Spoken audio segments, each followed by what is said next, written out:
Оройн тэргүүлэгчтэй NTV телевиз чухал яриа нэвтрүүлгийн ээлж дугаар эхэлж байна. За тэгэхээр өнөөдөр үзэгч та бүхэн Тэрцмө залуучууд та бүхэнд бас нэг сонирхолтой зочныг өөрийн оролцуулж байна. Үзэгч та бүхний хэсэг хугацаанд чухал яриа нэвтрүүлэгт анхаарал хандуулаарай гэж хүсье. За манай өнөөдрийн зочноор улс төр судлаач Ардсан намын нарийн бичгийн дарга улс төрд шинэ манлайлагч төслийн зохицуулагч Чулуун Бэлэг өргөдөн оролцож байна. За тэгэхээр Монгол Улсын их сургууль, Америкийн нэгдсэн улсын Жорж Вашингтоны их сургуулийг төгссөн улс төрийн менежментийн магистр судлаач. За тэгэхээр та хоёр адилхан мэргэжилтэй байна. Намайг бол та их гадаад их том мэргэжлэр том сургууль төгсчихжээ. Тэ. Тэгэхээр давуу тал танд маш их байна. Юу гэхээр би өнөөдөр зүгээр ярилцлага юунаас эхлэх гээд байгаа юм гэхээр бид нар сошиал ертөнц их сайн хөгжөөд одоо улс төр юу гэдэг сайтуудын мэдээ гаргахад комментуудыг харж байна. Facebook, Twitter тэ. За Instagram зарим нэгэн хэсгүүдийг харахад улс төрийн тухай залуучууд их бичиж байна. Бичгтээ их нервтж бичиж байна. Энэ болохгүй байна, хэцүү байна. Амьдрахын арга алга, энэ муу алтан үеийг тэглээ, энэ муу тэр тэглээ, энэ муу ардын намынхын инглээ, энэ муу эдээчийн угаачингууд их нервтэй олон залуучууд байна л да. Зүгээр та улс төр судлаачид Монголын улс төрийн өнөөгийн байдал ямар шүү байна гэж гарч байна. Эндээс хоёул яриа эхэлж байна. За тэгтээ чамд болон телевиз үзэгчдээ өнөөрөө минь дүргий. Тэгээд бас нэг зүйлийг бас хоёулаа тодруулахгүй бол миний танилцуулган дээр бол би нөгөө сургуулиуд төгссөн. Хаварч хамгаална. Тийм учраас яг нөгөө дипломын магистрант гэдгээр бас одоо болсон байна. Тий. За ер нь манай улс төрийн нөхцөлийг харж байхад бол тийм хаус байдал үүссэн л байгаа юм л да. Хаус байдал гэдэг чинь 10 төлөв гэж одоо шилэн улс төрийн нэрэлтийн социологч гэсэн. Тухайн нийгмийн хууль хэрэгжилтүүд ингээд олон нийтийн санаанд нийцгээ болоод тухайн нийгмийн улс төрчид шийдвэр гаргагчдын гаргаж байгаа шийдвэр хүмүүсийн өмнө тулгамж байгаа асуудлыг шийдэж чадгаа байгаад ирэхээр хүмүүс яд гэхээр өөрийн шийдлийг хайхад эхэлдэг. Үйл судалгаа ирээд 12 онд хийсэн судалгаагаар судалгаанд оролцогчдын 59% нь заавал хуулийг биелүүлэх албагүй. 57% нь юу гэж үзсэн хэрэг хуулийг зөрчих нь муухай зүйл биш гэж үзэж байгаа юм. Яаж юм нэхээр нийгмийн тал хувь нь энэ хууль ерөөсө болохгүй. Зөвхөн дээдэс зориулагдаад байна. Шудрах биш байна. Тийм учраас яг бид нар оронд нь ямар нэгэн засаглалын хэлбэр эсвэл ямар нэгэн асуудлыг шийдэх арга замуудыг дэвшүүлье гэж гаргаж ирж байна л та. Тийм учраас маш олон иргэний хөдөлгөөнүүд гарч ийн тийм ээ. Сүүлдээ одоо бөмбөг яаж юм буудад эхэлж штэ. Тэр бүгд нөгөө шийдэх ёстой хүмүүс нь шийдэж чадахгүй болохоор гарч ирж байна. Тэрний илэрлэн жишээлбэл залуучууд дээр илүү гарч байгаа. Залуучууд дээр яагаад илүү гараад байна гэхээр орчин үеийн залуучууд бол тэгэхээр завгүй болчихсон. Тэр дундад залуугт компани менежер хийж байгаа шүү дээ. Хичнээн нэг нь болохгүй байна гэдгийг мэдээд ирсэн ч талбай дээр очиж яхах тийм завгүй шүү дээ. Тийм ээ. Тэгэхээр тэр ямар тэмцлийн хэлбэрийг гаргаж ийн гэхээр онлайн орчинд гаргаж байгаа. Тэгэхээр ер нь бол улс төрийн жагсаал бол талбайн улс төрөөс онлайн жагсаал руу ерөнхийдөө явцгаа л гэж ойлгож байна. Сонин ёстой сонин гаргалгаа. Онлайн хэлбэрт зөвхөн одоо яг одоо энэ залуучууд ингээс бухимдаал тий болохгүй байна, бүтэхгүй байна. Энд юусо залуучуудад явах газар алга, очих газар алга, тий сууж өлөө цагаа өнгөрөх хийх юм алга. Тэгэл энэ төрцгийнхээ идэ дуугаа дууслаа, болиулъя, болооч гэвэл нэрэл таны хэлжээр онлайн хэлбэрт орж хашгирч ирнэ. Байдаг чадлаараа хашгирч ил байна. Гэлээгээд юу ч өөрчлөгдөхгүй шүү дээ. Юу ч хийхгүй шүү дээ. Энэ төрөсөг болохгүй л байгаа юм шиг. Нэг л болж өгөхгүй л байгаа юм шиг тий. Яриад хийсэл байгаа л гэдэг онлайнаар. Тий, ер нь судлаачд ярьж байгаагаар бол онлайн хэлбэр өөрөө нэг тийм улс төрийн хэлбэр учраа болохгүй байхгүй. Яаж шийдвэр гаргалтанд нөлөөлөх юм дэлхийд яриа л юм байна. Зөвхөн манайх биш. Яг гоо манай дээр бол одоо Twitter, Facebook гэдэг чинь Twitter хичээллэхэд бол нөгөө нийгмийн хамгийн радикал хэсгийн төлөөлөл байхгүй. Ямар ч засгийн газар таалагддаг. Заавал нэг шүүмжлэхгүй бол нойр нүрдэг. Тийм ээ. Тэгээд нөгөө нийгмийн дундаж анги нь өөрөө үт юм нэг тийм дундаж бид нар дүр сонгуулаар гаргаж ирсэн юм л та Twitter гэж чинь компани менежер дороо нэг 10-тай 10 нь өөрөх нь үеийг сонсдог. Ингээ нийгэмд өөрийгөө илэрхийлмээр байдаг. Тэрийг тийм боломжийн Twitter-ч болгож байгаа байхгүй. Тэгэхээр Twitter ч юм уу сошиал ертөнцийн өгөхөөр тэр чинь нэгдэх боломж нь маш бага байгаа байхгүй. Ингээ нэг өдөр цуглаад жагсаад хүмүүст нөлөөлөх байнгын дээр нэг юм илэрхийлж явах юм нь бол чөлөөтэй байгаад байна тийм ээ. Тэгэхээр энэ арга хэлбэр бол олохгүй байгаа. Зүгээр ер нь залуучуудын хувьд энэ хэлбрээрээ байх юм уу цаашаа байх юм уу гэдэг одоо цаашаа одоо тийм нийгмийн хөгжил өөр тодорхойлох хэрэгтэй болж байгаа юм л та. Би нэг тийм энд нэг юм юу авчирсан. Статистик мэдээлэл. Одоо энэ эргэлж сонгуульд бид гаргаж ирсэн. Нийт сонгогчдын Монголд нэг сая 883 мянга орчим сонгогч байна. 50.4% нь 18-35 насны. Залуучууд 18-35 Тэр залуучууд. залуучууд. Энэ юу гэлж ийм нэхээр 10 сонгогчийн 5 нь 18-аас 35 буюу 36 хүрээгүй залуучууд байгаа байхгүй.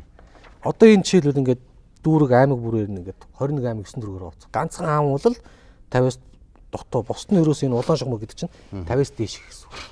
Өөрөөр юу хэлж ийм нэхээр бараг 10 сонгогчийн 6-аас 7 нь дахиад 18-аас 35 насны залуучууд байгаа байхгүй. За энэ залуучууд яаж ийм нэхээр сонгуульд маш бага оролцож байгаа. Дэлхийд яриад бага оролцож байгаа. Ерөнхийдөө 90 оноос өмнө бүх юм амар байсан байхгүй. Чи коммунист, би капиталист. Миний сонголт тодорхой. Ерөө би төрцгөө сонгохгүй бол коммунистууд ороод ирж магадгүй, капиталистууд эзэлж магадгүй. 90 оноос хойш дэлхийд дээр бүх намууд адилхан болсон. Бодож яан дээр шүү. Одоо Монголд байгаа бүх нам нэг л юм ярьдаг шүү. Монголын бүх нам хүний эрх ярьдаг. Бүх нам хүний ярьдаг, ардчлал ярьдаг, тийм ээ?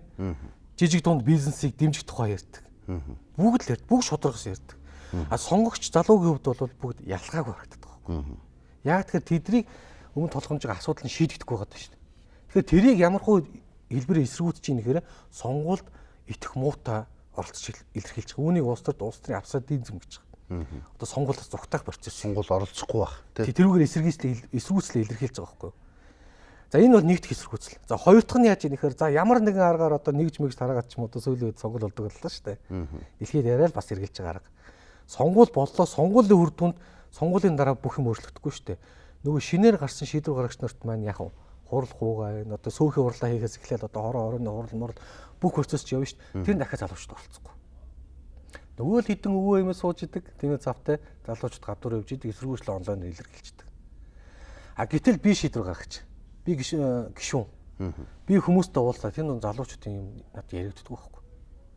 Яг өвөө юм тэтгэвэр нэм, төрийн албаны хорш цалин нэм. Би очиод яах вэ? Би улс төрч би сонгохын тулд сонсноо юм шүү дээ. Тэгээд нийгмийн олонх залуучууд мөртлөө яагаад тэгвэл нийгмийн цөөн хөлж байгаа хөгжөлд зориулсан шийдвэр ямар төрөйд гардгийг, яагаад цалин нэмдэг, яагаад тэтгэвэр нэмдэг, яагаад нэг нийгмийн халамжийн чиглэлээр ажиллах заавал нэг үе юм нэг амралтанд амраадгийн залуучууд хаана байгаа. Яагаад тэгэхээр тэд нар оролцохгүй байгаа учраас, санд бодлоо илэрхийлэхгүй байгаа учраас, хүчтэй шахалт үзүүлэхгүй байгаа учраас яаж юм? Ус төрч тоохгүй байхгүй. Нийгмийн олонх мөртлөө төрөөс хамгийн бага шийдвэр гарч ирдэл. Гэхдээ залуучууд гомдол онлайнаар ингээл хоорондоо яриад ингээл байгаад байдаг. Гаргалгаа аяас юм тийм үү? Залуучууд нэгдүгээр сонголтоо хийхгүй, сонголтоо хийсэн ч байдаг гэсэн сонголтоо хийсний гадараа тэрнийхээ араас нэхэл дагалуулж оролцдоггүй учраас гарч байгаа шийдвэр залуучуудын төлөө биш, нөгөө л тэтгэврийн тэмж нэмэх, нөгөө нийгэмд одоо оролцож байгаа идэвхтэй хэсгийн төлөө шийдвэрд гараад байдаг. Тэгэхээр нийгэмд өөрснөө энэ нийгэмд оролцоо нь өөрөө ийм байгаа юм чинь нийгмийн буцаага залуу хүндээ үйлчлэхгүй нэ гэсэн л хандлага гараад байна шүү дээ тий. Гэхдээ оролцоон дээр бас нэг асуудал байгаа. Энэ дэлхийд дээр оролцохгүй гэж хэлсэн шүү дээ тийм ээ. Тэгэхээр одоо яаж нэхэрэ залуучуудын хувьд тийм улс төрч том дүр харагдахгүй байхгүй. Энэ хүн шиг болох юмсаг. Энэ яг ийм улс төрч байх юмсаг. Бүгдийг нь харахаар нөгөө л байдаг тий. Өө заа. Нэг тийм харагдаад байгаа. Залуучуудын тодорхой төлөөлөлөжөд улс төрийн намаар дамжиж орж ирж байна. Тэд нар жишээ болж харагдаж чадахгүй байхгүй. Одоо ч би улс төрийн намд ажилладаг. Би Twitter зүгээр бол өдөрт 20-30 удаа байнга загнуулдаг. Улс төрийн одоо бүдүүлэр хэлгээр нь бол бүх толгоч. Чи даргын зүнгээр бол орж чи амьдрал дээр гарвал чи турж өхөн эзэдээ чи энтер гэл те. Миний бодит биш тийм байж болно. Гэхдээ яаж н улс төрөөр явж байгаа намаар явж байгаа залуучуудыг тэгж хардаг. Тийм харагдахад байдал нь үнэн байдалд орсон байхгүй. Үнэхээр тэнд шалгараад ингээд хүмүүсийн дунд хүлийн шүрүүд явж байгаа юм байхгүй. Нөгөө нам дагцсан, пракс дагцсан нэг л өдөр дарга болчтой тий. Ур чадвар өөрөөс нь хамаагүй дор байсан ангийн нөхөр яс намайг яваад бас тийм болсон. Тэгээд ихэ бүр ус төрөөс зүгтаагаад байгаа байхгүй.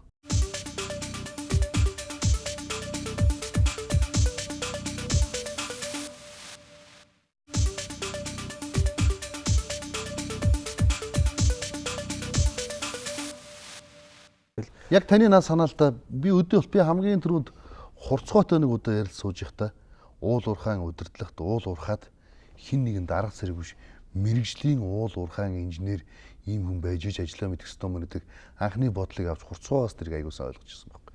Тэрнтэй адилхан манай Монголд яг мэрэгжлийн одоо жишээ нь таны мэрэгжил өөрөө өөртөө судлаач гэж тийм үү. Мэргэжлийн улс төрч гэдэг нь бол улс төртөө байх хэрэгтэй болохоос хин нэгэн бизнесмен 8-аач нь хин нэгэн төсөл тендер бодлуулж нэг юм олж авдаг нөхөр улс төрт орсноор нөгөө сурсан мэддгийг л хийн шүү дээ. Мэргэжлийн улс төрч бол бас мэргэжлийн улс төр л хийх байхгүй. Энэ мэргэжлийн улс төрчид Монголд ерөөс дутаад ах шиг л байна. Энэ системээс болж энэ нөгөө манлайлалын систем чи бас системээс болж байгаа. Нөгөө зөв манлайлалт харагдахгүй байхгүй. Сая бид нар нэг сүүлүүд судалгаа хийж үзсэн. Тэгээ судалгаан дээр Арс нам манай залуучууд төлөөлөж ингээд бокс групп ярьцлага авахгүй юу. Та нарын тулгамддаг хамгийн гол асуудал юу гэхээр энд намд манлайллыг хүнлэгээ чинь өөр байна гэж байгаа. Тодорхой хэмжээний санхүүгийн чадвартай болсон залууг л яг уу тий. Улс төрийн намууд үнэлээд, нэр дэвшүүлээд, мөнгөний аваад тэр өөрснөө ингээд яваад байна. А ухаантай юм эсвэл шийдлээрээ наатгаж хинт сонсохгүй зүгээр л хил мэдээд ирсээр ярьдаг ч юм уу бүхэндээ явж идэг, пивнишрийн ярд ярьдаг болчиход ингээд. Тэр нэг манлайлагч гаргаж ирэх шалгуур нь өөрөө ингээд улс төрийн намуудаар дамжихаар бүр эсрэг тийш харцсан. Бүх намд. Манай арц намч бий, Монгол Ардын нам, ер нь Монголд байгаа бүх намуудад бий. Одоо яаж юм нэхэрэ өмнө байсан улс төрч байсан дагуу ирэх олдсон мөнгөтэй хүмүүсийн хүүхдүүд одоо үе залхамжилт орчиж байгаа байхгүй. Улс төрийн намууд руу. Ухаантай тэнийг үл хамаар орж. Үл хам. Дээрээс нь тэд нар бас чадвартай. Яг тэгэхээр ингээд эцэг нь боломжтой улс төрч мундаг байсан учраас баруун тулсрал хийсэн мөнгөтэй. Тийм ээ. Тэгэхээр ийм үе залхамжлалт борчос руу сүултээ нэг феодализм рүү явж байна л та. Тэгээ энэ өөрөө хизээ шинжлэхдэг яах юм. Гэхдээ энэ бүгдийг муулаад байвал бас хэцүү. Ингээд болоод системийн байгаль юм шиг тийм. Хин нэгэн өөрчлөх эсвэл энэ олонх байгаа залуучууд энийг ингэж өөр болгох хэрэгтэй. Яг тэгэхээр чи битүүрийн үед байсан проблем. За улс төр ямар мат ингээл яваад ах юм бол чиний хүүхд миний хүүхд төр байж л. Бас л хүүгээ нэг юм руу байж. Чи тэр яг хөгцөн байх л та. Гэхдээ яг одоогийн проблем байж л. Тэрний үед хүүхд байж л. Хин нэг энийг ингэ шийдэх хэрэгтэй байгаа. Тэгээ ганц нэг ухаантай хүн гарчаа шийднэ бас худлаа. Үеэрээ л ойлгох хэрэгтэй. А үе дээр бас нэг асуудал. Одоо манай жишээл сэтгүүлчид жишээлбэл тэгэхээр 70-аад оныхан, 80-аад оныхан, 90-ад оны залуучууд улс төрд орж ирлээ гэдэг. Тэр бол сэтгүүл зүй ойлголт л доо. Мэргэжлэр бол генерашн гэдэг ойлголт бол нэг зан сэтгүүтэй, нэг соёлтой, өөртөө тулгамдсан нэг нийтлэг асуудалтай тим хэсгийг хэлж байгаа. Одоо дэлхийд жишээлбэл ялангуяа Америкт ямар үеийн тухай шинэ X generation гэдэг тухай ярьж байгаа юм. Тэдний сэтгүүн онцлог нь адилхан. Их орон, сайн сайхан, нутаг ус минь уу, эхний хөдлөө үхээд үгүй энэ гэх тий. Би яаха улс орн хөгжүүл одоо би ядуугаар явж ий гэдэг тийм эсвэл коммунистуудыг л дарж ивэл миний амьдрал одоо яах юм аах гэдэг тийм үе өнгөрцөн. Нийтлэг юм ярихасаа наадах надад ямар ашигтай. Ардын нам байна уу, арс намаас үл хамааран залуу хүний бол айл нам авах хэрэгтэй. Чи миний юм тулгамжиг асуудлыг шийдчихвэл танаа нам сайн, шийдэхгүй бол тэр нам сайн. Хойлоо шийдэхгүй хойлоо мó. Ийм прагматик үе ирж байна гэж байгаа байхгүй. Энэ үеийнх ямар үе гэхээр одоо уламжилт нийгэмээс орчин үе рүү шилжих нийгэм их гэж байгаа. Тийм хувь зайтай. Тэр нь одоо бид нар юм байна л 65-80 евро. Тэгэхээр энэ үеийнх нь л одоо юу гэдэг юм бэ? Манад ноёлж гинөө. Тэгээ энэ үеийнхнээс дундаас одоо юу гэдэг юм те улс төрийн манлайлч гэдэг юм тэр хэсгэнд гарч ирээд үе дотроо хүлэнжрүүд. Одоо бид нар бол ингээд том хүмүүст улс төрд орсон хүмүүст сургаад хэрэггүй шүү дээ. Одоо ингээд улс төр ингэдэг юм аян гэдэг юм хийх хүмүүс өөрчлөж гэж байхгүй. Бид нар өгөн ч болохгүй. Одоо бид нар үе дотроос ингэж зөв тийм манлайллуудыг гаргаж ирэх нь чухал юм байна. А тэр нэг манлайлаад үе дотор хүлэнжрүүдэг мөхт ядаж нэг юм залуучуудын зөв чиглэл. Зөв чиглэл хандлагын нэг арай өөр болгоод бүх юмыг шүүмжлэх оронд бас нэгдээд нэг жижиг асуудал шийдээд байдаг нэг юм бол оройгод хутгараа нэг телевизийн төслийг юу байж телевиз санаачлаад улс төрийн шинэ манлал гэдэг. Яг надрж болох гэдэг юм л да. Таныг түрүү манлайллын тухай тэгээ улс төрийн манлайллын тухай. За тэгээ саяны ярианаас чинь энэ одоо хөгшин удалсан хулгар улс төрчд юу ч хэлээ засахгүй хүмүүжгүй тэ ойлгохгүй хүлээж авахгүй юм чинь залуучууд шинээр манлайлаа гэдэг. Одоо яаж байгаа юмс энэ явж байгаа төсөлгөө тэнгууд улс төрд шинэ манлал гэсэн нэртэй байна лээ. Би төслийн шинэ нэрийг өчтөр үржидэрхэн сонсчод гайхаж байсан. Улс төрд шинэ манлал. Миний сонссноор ойлгосноор бол нөгөө нэг бильярдын шарик шиг нэг шаргаа нөгөө шаргаа зөхөн тулд одоо юу гэдэг нь удалсан хулгар улс төрчдийг шинэ залуучууд гарч иж цохох хэрэгтэй юм болов уу? Эсвэл тэ шинээр манлайлан байж энэ өнгө аясыг Монгол улсын богширсан энэ өнгө аясыг өөрчлөх хэрэгтэй болов уу? Энэ шинэ манлал гэж юу вэ гэж бодож илээ л та. Тэгээ нэр нэг сонирч та улс төрд шинэ манлал. Тэгээ шинэ манлал төр бид нар нэлээ ярьж нэлээ маргаан болж байгаад өгсөн юм. Тэгээ яг маш товчхондоо шинэ манлал гэдэг нь шинэ соёлын тухай ярьж байгаа. Улс төрдөх. Түүнээс гинт ингээд хаанаас ч юм 80 ухаантай хүн гарч ирэл улс орн хөгжүүлэх гээл те. Тийм ерөөсөй байхгүй байхгүй юу? Хоёр зүйлийг эхлэх зорж байгаа. Соёлын түвшинд. Нэгдүгээрт нь улс төр өөрөө ямар явдаг ёстой, ямар байх ёстой гэдэг энэ шоуны хугацаанд харуул хийж байгаа. Ус төрчмөн эхлээд тэр нэг зовлон жаргал байна шүү дээ. Өөрийнхөө боловсролыг яаж дэвшүүлэх ёстой, зайлшгүй мэдэх ёстой суур мэдлэгийн үе. А хүмүүст үйлчлэхийн ажил шүү дээ. Ус төр ажил бол хүмүүст өөрийгөө итгэн үнэмшүүлэх тийм ээ, үз дуудлаа гаргах тийм ур чадвар нь ямар юм. Дээрээс нь тэр хүнд нийтийн өмнө тулгамж асуудлыг яг шийдэх ямар чадвар байгаа юм. Тэр бүгдүүд чинь ингээд дагалгавруудаар нийтийн өмнө нийл гаргаад тавьчих гэж байгаа юм. Заавал тэрийг хөшгөний ард байлгаал хэрэггүй. Тэгээд тэндээ популизмаа хийх нэг тийм ээ, бодлогоо ярих нь яриг. Гэтэл тэр дундаас хүмүүс улс төр өөрөө яаж явдгийг хараг. Бас өөрөө яаж явах ёстой тийм соён гэрлийн мэдлэг болох гэж байгаа байхгүй. А манайд харамсалтай нөгөө улс төрийн тухай мэдлэг маш богино юм. Намууд ч огт хийдгүү. Байнга юу ярьдгаар технологи ярьдаг байхгүй. Тэр тэрнтэй нийлүү ингэж хорн найруулад ингэжээ гэдэг мэдлэг өгсөөр байгаад нийгэм улс төрийн хорн найруулга ойлгоцсон. Уул нь ч гол юм нөгөө нийгмийн менежментийг соён гэрүүлэх гэж шүү дээ. Тэгээ тийм юм нээл гаргая гэж. Хоёрдугаарт нь энэ наяар дамжуулаад чи тэгэл үнэхээр л одоо чам чадвар байгаа бол би ингээл Монгол улсаа хөгжүүлээ алмаарынхаа даанч одоо надад мөнгө алга, надад танил талалга ингээл финишерийн яг гонёс суугаад хэрэггүй гэж байгаа юм. Тэ би намд орж бохируулмааргүй байна. Би уулнастай мундаг гэл ингээс хэрэггүй. Энэ тавцанг чинь ингээд нийт өмнө гаргаад өгч чи үнэхээр л чамд юм бодлогоо чи оротор. 7 хоног болгоны 4 эпирээ чи өөрийгөө чамд гаргах боломж чинь болгох. Чамд тэг санаа угаалж наатаа өгөл хүмүүс танилцуулах хийлэг авалт. Ердөө тэр чи заавал даргын хүүхд байхад заавал мөнгөтэй усны гадар улс төрд орохыг хүлээгээд хэрэггүй. Эсвэл улс төр зэвэрснээ дараагаар гинт төсөрж орж ирэх хэрэггүй те. Энэ боломжоо л гаргаад тэр та нараар төсөөлүүлээд тэр орцгоос төсөөлүүлээд ууя чинь бас ингэж улс төр ингэж бол болдгийм байна гэдэг тэр итгэл үнэмшил эргэлзэж харж байгаа залуучууд төргөлд. Тэрний түүчэн л энэ анхны оролцогчтой байхгүй. Түүнээс эндээс ингээд Монголын хамгийн шилдэг 80 унгараад энэ аяа гарснаа гинт ингээд кранаар бид энэ тэнд дэвшүүлээ тийм ерөөсөө байхгүй. Боломж байхгүй юм. Эрүүл ухаанаар утсан тий. Улс төрийн нэг шоунд ороод тэгээл нэг тийм улс төрч болол бас тийм байхгүй шүү дээ. Шилдэг 80 гэхээр нэр би шууд толгоонд 76-ын тоо орж ирсэн. Анх 90 байсан. Тэгээ нэг хүмүүс оролцсон амжихгүй энэ. Тэгээд танаа шагналын сан надаа их мундаг санагдсан.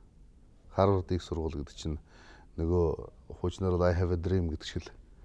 Яг нь сүүлийн үед монголчууд их ордог боллоо л доо. Бас төгссөн, явцсан. Тэрнээс мундаг явцсан ч ус залуучууд байна. Монголчууд бас дэлхийг нээгээд те. Очсон газар болгондоо нэг Монголын өнгөтэй гэрлийг, хөг өнгөтэй гэрлийг асаагаад яваад байна л да. Энэ шагналын сангийн тухай тэгээ ер нь яг одоогор тэмцээ ямар шиг байдалтай байгаа тухай. Тийм яг одоогор л дөнгөж эхэлж байгаа. 3 дугаар шат. Тэгээ 12 сарын 10 хүртэл 80 оролцогчоос ерөөсөө 50-ыг насгах. 30 нь бол яг Америк руу нэг сар гарны хугацаатай манлайлалын сургалтанд явж ирэхэд бас яг хөтөр дэлхийг харьцуулж авах хэрэгтэй шүү дээ. Бидний нөгөө үндсэн зүгжиг болгодог хуулдаг газар бас байгаа учраас нөгөө дэлхийн тэргүүлэх технологид тэнд явж идэх учраас нөгөө ардчилсан байдаг учраас нэг сарын хугацаанд очиод тэнд улс төр яаж явдгийг, хүмүүстэйгээ яаж харьцдгийг, тэ сонгуул яадгийг, тэр улс төрийн намууд яадаг гэсэн бас нэг юм давчаад ирэх гэж байгаа. А 5 дугаар шатнд 30-аас шилдэг нэг багийг нүүби их сургуульд нэг хүнийг Харвард руу явуулдаг гэж. Гэтэ тэд нар нь Харвард очиод академик сургалтанд сунах зүг биш шүү дээ, тий. Манлайлалын сургалтанд суухгүй. Яг тэр энд байгаа хэдэн манлайлал тэндээсээ гараад ирсэн учраас лидершипээр үргэлжлүүлээ. Лидершипээр тэндх бас нэг заалах систем одоо заалгаад хүрээд. Харвардтай сая манай ажлынхаа очиж уулзсан байлээ. Тэд нар бол маш нааштайгаар хүлээж авсан.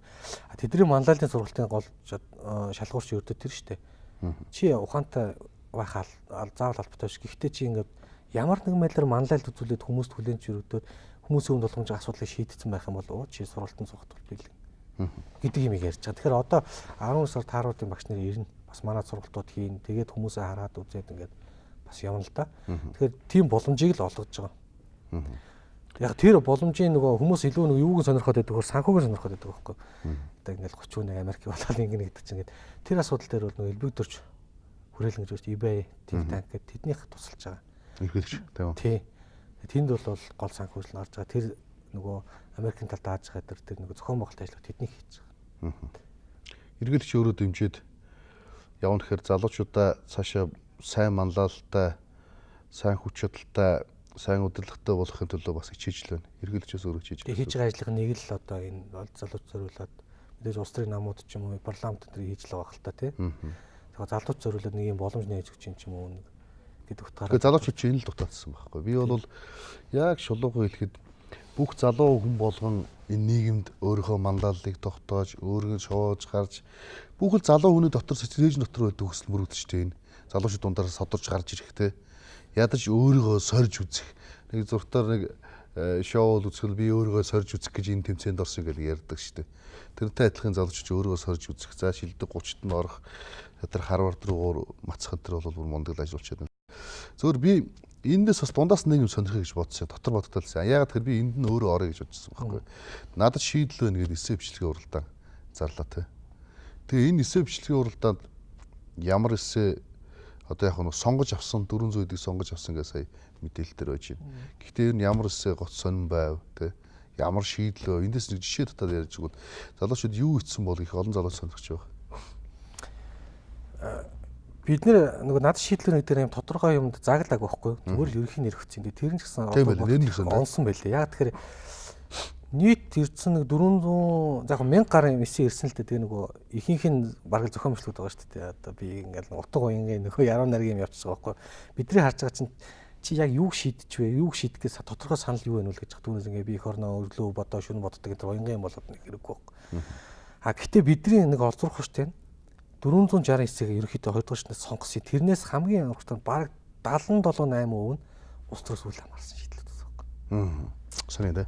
Намыг өөрчлөх бол Монгол улсаа хөгжүүлэх гэхээсээ гадна сумандаа юу хийх вэ? Жишээлбэл ийм ч л байхгүй. Сумандаа хайрын төгөл гэдэг жишээлбэл юм хийцэн байгаа байхгүй. Хийгээд өөрөө 7-8 жил мод тариад тэр мод нь 200-300 болоод 500-600 хүнээс тэрнийхээ дэмжлэг аваад одоо би энийгээ яаж сайжруулах вэ? Яаж сандалтай болгох вэ? гэдэг чиглэл хийсэ орж байгаа. А эсвэл бол Сүхбаатар дүүрэг дээр очиод хүмүүс одоо мэдээллийг яаж хамгийн багаар хүргэх үү? Хогны одоо хэрэлдэж байгаа хогны утгыг чиглэл шийдсэн юу гэж байгаа байхгүй. Аль хэдийн шийдэд хүмүүсээс дэмжлэгээ аваад дүүргээс жижиг санхүүжилт авсан чиглэж байна. Ашгүй гадаад байгаа юмнууд шийдлүүд байгаа байхгүй. Өөрийнх нь салбарын чиглэлээр Монголд байгаа бүртгэлийн системийг манайхан ингээд байнга ойчролдог штэ нэг юм авах гал тэрийг онлайн хэлбэрээр шийдсэн шийдэл ордог. Одоо ингээд хэрэгжүүлвэл ямар асуудал байхгүй. Тэр нь яг тэг төрөний зардалтай. Гэх мэт юм. Маш олон төрлийн юм нөгөө салбарын шийдлүүд байна, жижиг орон нутгийн шийдлүүд байна. А мэдээж бас нэг агаарын том шийдлүүд байна шүү дээ. Агаарын гэдэг нь л яг нөгөө доктор одоо магистр хүмүүс нь нөгөө өөрийнхөө салбаруудаар шийдсэн. Хууль эрх зүйн ямар хуулийг өөрчлөх үү? Одоо эмэгтэйчүүдийн эрхийг хамгаалахын тулд хүүхд харах үйлчлэг харахын тулд 27 хуулийг өөрчлөлт гэдэг юм задаргаануудтай ажил ордог. Тэгэхээр бид нар бол их боломжийн байна гэж харсан. Одоо бол харин тэр нөгөө заавал энэ 80 дороогүй эсгүүдээ яаж тэдрийг шийдэл болгоо тэр эсгүүдтэй холбоотой явах уу гэж ярьж байгаад нэг клубын системд оруулах зүгээр юм байна. Шинэ манал гэж. Тэр нь цаашгаа тэр хэсэгтээ яриадаад байвал зүгээр болов гэж. Тэгж л харж байгаа. Тэндээс ажил болгоод зохион байгуулалт. Яг тэр ихэнх дандаа нэг улс төрөөс биш. Зүгээр л хүү хүмүүсийн санаачлахаар хийч болохоор сумаараа хилцэж болохоор жижиг юмнууд байгаа байхгүй юу? Тэгээ биелхүүц тэр их зүгээр санагдсан. Тэгэхээр шинэ манлайлагч гэдэг нь бас нөгөө талаас залуучууд ч улс төрөөс заавал хараат бус ангид байгаад өөрсдөө шийдэл гарцыг бол цаашаа хийгээд явчихвал бас боломж байна гэсэн давхар юм харагдаж байна. Эхнээсээ хийцэн ба. Бүр хийгээд эхэлсэн. Тэг яг тэрийг ингээд нэг юм таниулъя. Өөрийнхөө хөдөлмөрийг үнэлүүлье гэх юм бас нэг тийм юм байна л да. А бид нар бол одоо бол яг үхээр хичээлүүд орох юм. Нийт 320 цагийн хичээлийг удирдлагын актив болон бусад ийм кейс судлаар сурсан багш нартай сууж хагаад тэр бол үндсэн гэдэг нөгөө хүмүүсээс 80-аа сайжруулах гэж штэ. Сайжруулаа мэдлэг болгоо дур шатрыг нэмээд ингээд явах тийм байдаг. 30 дээр бол бүр нарийн хичээлүүд рүү ороод явна л да. Анхны суурууд бол маш боломжийн. Одоо бол тэр улс төрийн мэдлэгүүд болгочих. Наад шийдлээ яаж олон нийтэд танилцуулах юм, яаж дэмжлэг авах юм, яаж санхүүжилтээ босгох юм, хажуугаар нь чи наадтай холбоотой ямар мэдлэгүүд хийсэн байх хэрэгтэй гэдэг юмуд тэгэл явна. Тэрийг яг хүмүүс эпирээр хараад улс төрч бол нэг ингэж л явах хэрэгтэй байна, ийм мэдлэгүүд авах хэрэгтэй байна, ийм ур чадрууд авах хэрэгтэй, ийм ёс зүйтэй авах хэрэгтэй байна гэдэг юмудаа давхар хараад тэгчих юм бол дараагийн 16 онд ч юм хүмүүс хөө чи ингэдэг байж тээ, ёс зүй чи ингэдэг юм байл, ур чадвар чи ингэдэг юм байлээ. Хүмүүс тэгэхээр танилцуулдаг юм байлээ. Чи яаж ийн гэдээ бас нэг бусад нэр дэвшигтэй загнаад байвал энэ бол манай нэвтрүүлгийн бас үр дүн л болж байгаа. Нэвтрүүлэг хэзээ эхлэх вэ? 10 сарын 10-нд. 10 сарын 10-нд.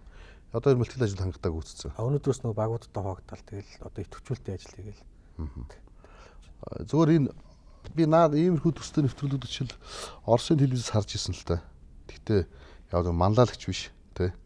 Зүгээр нэг жижигхэн залуучуудын өөрсдөө нөгөө тухайн гүйлгээ ухааныг шалгасан ч юм уу тиймэрхүү маягаар хийжсэн. Манайд бол бүр улс төржүүлэлт манлайлагч гэдэг хэлбэрээр авч байна. Зөвхөн ер нь залуучууд бүхэн улс төрч байх ёстой мó үгүй юу гэдэг асуудал их чухал санагддаг л да заримдаа. одоо хүн болгол ярьдаг шүү дээ. Дээд сургууль нэг олон хүмүүс дээд сургууль төгсөөл одоо ингээл ажилтгүйтэй хар ажил хиймээргүй санагдаад их сургууль төгссөн юм чинь би юу гэдэг гачгаар болох гэж дээд сургууль төгсөөгүй ч гэдэг юм уу те. Иймэрхүү байдлаар ханд. Ер нь залуучдаас улс төрч байх ёстой юм уу? Нэгдүгürt. Эсвэл нийгмээр улс төрийн наазахын энгийн ойлголтуудыг ойлгодог байж улс төр зөв байх ёстой юм уу? Энэ чигээрээ нөгөө оролцоон чухал байх ёстой юм уу гэдэг асуулт. Нөгөө ямар арт хүн байна тийм л төр байна гэдэг шүү дээ тийм ээ. Одоо тэгэл бид чинь нэг л нөгөө 76-аас сонгочоо шоолоод байна шүү дээ. Чи өөртөө сонголтыг шоолж байгаа процесс шүү дээ. Нэг одоо популист нөхөр гарч ирэл бигш хамаач морч ирэл би шоолол байна. Би өөрийнхөө сонголтыг шоолж байгаа байхгүй яа тэгэхээр би сонгосон юм чинь. Тэгэхээр нөгөө улс төрийн тухай, улс төрчийн тухай ямар одоо үндсэн юм ойлголттой байх нь өөрөө нийгмийн ойлголт дээшлэх тусам тэр нөгөө популизм сул сонголтууд ингээ багасаал явна л да. Тэгээ тийм мэдлэгийг боловсролыг уулна одоо Монголын төр, их хурал, улс төрийн намууд хийж явах хэвээр хамтлаг ногт хийгээг байхгүй. Дээрс тийм ойлголт суусан одоогийн улс төрч яг дагалга нөгөө ингээ талбайнаас ингээ хар ажиллаар ингээ свобод нөхөр явц улс төрч. Тэгээ энэ шинэ үеийнхэн зориулагдсан эд байх л та. А зүгээр залуучдын хувьд бол байнга ардчлалын нэг хэцүү юм нэ шүү дээ. Байнга л цэцэг шиг усалж авах бол маргааш нөхчих гээд байдаг. Нэг удаа булчаад нөгөө намар навдаг төмөс биш байхгүй ардчлал бол яг сарнаа шиг ингээд өдөрхөн услаад баг үнэрлээ таашаалаа болохгүй зарим хэсгийн тайраад ингээд явдаг.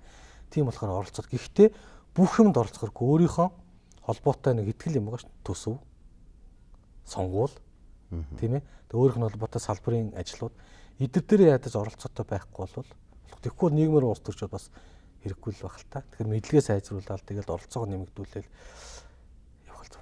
Тийм учраас би энэ Twitter өдрийг л их дэмждэг шүү дээ. Яг байж шүү дээ. Одоо эн чинь эвлэр рүү нөлөөлөд эхэллээ шүү дээ. Одоо улс төрч сонсч эхэлж шүү дээ. За тэгэхээр ямар ч шилдэг 80 залуучууд маань бол одоо үлдсэн тийм ээ. 10 сарын 10-наас эхлээд эфирт гарах гэж эхэлж байна. За чухал нэвтрүүлгийн энэ удаагийн дугаар өндөрлөж байна үзэгчтэй. За тэгэхээр манай өнөөдрийн нэвтрүүлэгт улс төр судлаач Ардсан намын нарийн бичгийн дарга Чулуун Бэлэг өргөдө орслоо. Би ер нь сүүлийн үед бас байгаагүй их тийм гоё ярьслуулаа гэж үзэж байна л да. Дотроо харж байна. Ягаад гэвэл би нөгөө ярьдаг юм ярьдаг байхгүй. Нөгөө нийгэм болохгүй байна. Яаж чаавас нөгөө тэр тэглээ энэ инглээ энэ муу туучийг авч яад оронд нь их гоё хүн болоод тавьчихвал гэл ингээл дандаа нөгөө ярьдаг те. Сүүлийн үед бол залуучуудын тухай, усны тухай, хотын хөгжлийн тухай арай их өөр өнцгөөс харж хийж байгаа. Өнөөдөр ч гэсэн маш амжилттай сайхан нэвтрүүлэг боллоо гэж бодож байна. За тэгэхээр Ардсан намын нарийн бичгийн дарга Чулуун Бэлэгтэй ярилцсан чулуун нэвтрүүлгийн энэ удаагийн дугаарыг үзэж та хүлээн авлаа. Таны цаашдын ажилд өндөр амжилт хүсье. За баярлалаа.